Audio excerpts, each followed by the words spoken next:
Barisan Kepemudaan Republik Indonesia bersinergi dan bersinkronisasi dengan TNI Polri untuk membangun negeri, serta kritis terhadap lingkungan dan penegakan hukum. Terkini pemirsa, sambutan Bapak Presiden Jokowi pada pembukaan Konferensi Tingkat Tinggi KTT ke-11 ASEAN Amerika Serikat, tanggal 6 September tahun 2023 di Asia Tenggara merupakan kawasan yang sangat menjanjikan yang diprediksi pada tahun 2045 menjadi urat nadi perdagangan internasional dan berkontribusi 5,4% terhadap GDP dunia. Oleh sebab itu, kemitraan yang kokoh dan sustainable antara ASEAN dan Amerika Serikat tentu tidak hanya menguntungkan ASEAN, tapi juga akan menguntungkan Amerika Serikat. Namun, kemitraan tersebut hanya akan terwujud jika terdapat komitmen kuat dari kedua belah pihak dalam menjaga perdamaian dan stabilitas kawasan. ASEAN telah sepakat untuk terus menjalankan fungsinya sebagai lokomotif perdamaian dan stabilitas kawasan di mana Indo-Pasifik harus menjadi platform bagi kolaborasi. Oleh sebab itu, ASEAN mengajak Amerika Serikat untuk menjadi positive force dalam menciptakan Indo-Pasifik yang damai, stabil, dan sejahtera melalui kerjasama konkret yang inklusif. Demikian informasi yang kami sampaikan perihal KTT ke-11 ASEAN dan Amerika Serikat dibuka. Selanjutnya dipersilakan Kamala Harris, Wakil Presiden Amerika Serikat untuk menyampaikan pidato pembukaannya. Bersama media BKRI News, Jumat tanggal 8 September tahun 2023 pukul 14.39 waktu Indonesia bagian Barat dari Jakarta melaporkan. KTT ke-11 ASEAN dan Amerika Serikat dibuka. Selanjutnya saya mengundang Yang Mulia Kamala Harris, Wakil Presiden Amerika Serikat untuk menyampaikan pidato pembukaannya. Yang Mulia dipersilahkan.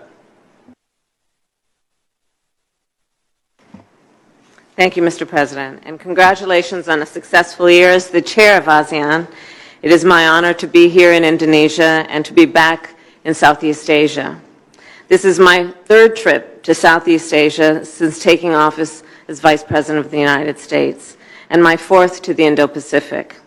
And in May of 2023, it was my pleasure to chair several sessions with ASEAN leaders at the historic U.S.-ASEAN Special Summit in Washington, D.C. It is good to see so many of you again. The United States has an enduring commitment to Southeast Asia and more broadly to the Indo-Pacific. We are a proud Pacific power, and the American people have a profound stake in the future of the Indo-Pacific. We share historic bonds and common values with many of the people and nations here. And our alliances and partnerships support the security and prosperity of the United States and ASEAN. For example, Mr. President, as you mentioned, the flow of commerce between Southeast Asia and the United States supports more than 600,000 American jobs. And U.S.-ASEAN economic cooperation represents a huge opportunity for growth for both of our markets. And the defense and deterrence commitments of the United States and our security presence in the Indo-Pacific help protect our homeland and ensure regional stability. It is therefore in our vital interest to promote a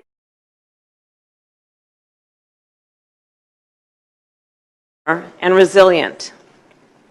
Colleagues, ASEAN is at the center of America's commitments to the Indo-Pacific. As the United States Indo-Pacific strategy makes clear, we are committed to ASEAN centrality. And I am pleased that our collective vision for the Indo-Pacific is in strong alignment. We have a shared commitment to international rules and norms, and to our partnership on pressing national and regional issues such as the crisis in Myanmar. The United States will continue to press the regime to end the horrific violence, to release all those unjustly detained, and to reestablish Myanmar's path to inclusive democracy. And we will continue to support ASEAN's 5-point consensus.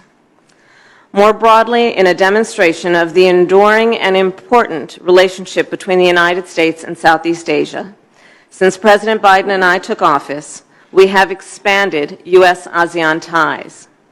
To that end, we have upgraded the relationship to a comprehensive strategic partnership. We invested in infrastructure and the digital economy. We launched major initiatives to address the climate crisis and health security. And we expanded cultural and educational exchange programs. And today, I am pleased to announce that we will establish, through a public-private partnership, the first ever U.S.-ASEAN Center in Washington, D.C. The center will facilitate official ASEAN engagements and support further exchange between our people, businesses, and academic institutions. To further strengthen our ties, I'm also pleased that our ambassador to ASEAN, Johannes Abraham, is here in Jakarta. He has been a close advisor to President Biden and to me since we took office, and I know his leadership will help make progress on the many issues we will discuss today. Additionally, I will acknowledge and welcome the presence of Timor-Leste in this meeting. The United States will continue to support Timor-Leste in its path towards ASEAN membership.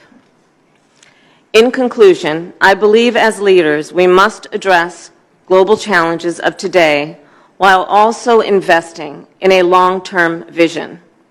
We must look 10, 20, 30 years out and measure our current steps against that vision. The United States and the nations of Southeast Asia share many long-term interests and priorities, as well as a long-term vision. So with that in mind, I look forward to our discussion today, and I thank you.